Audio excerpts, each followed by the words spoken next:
अस्सलाम वालेकुम यूट्यूब वाले भराओ क्या हाल चाल। उम्मीद है सारे भरा ठीक हो सन। सारे भरावां ने शौक भी अच्छा जा रहा सी। मैं गुलाम मुस्तफा तुसीं देखण लगे पहुँच पीजे चैनल। माशाल्लाह सियालकोटी जोड़ा लगाया सी। ये जनाब परचेज किया भाई कैसर एंड भाई शबीर जनाब घसीटपुर फैसलाबाद। तो अल्लाह पाक अगे दुआ कि अल्लाह पाक उन्होंने नसीब करे। बाकी जनाब ये बच्चा ए नंबर वाला बच्चा है, सही है।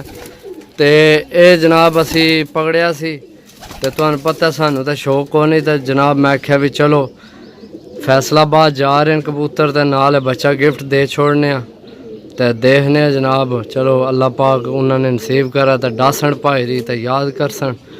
बाकी जिन्ना आइए तो चैनल सबसक्राइब नहीं किया सबसक्राइब करो।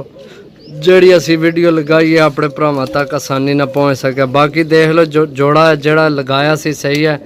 ए मादी अगे है नर ए गिफ्ट साड़ी तरफों सही है दोस्तों। बाकी मिलसा अगली वीडियो तब तक इजाजत दो।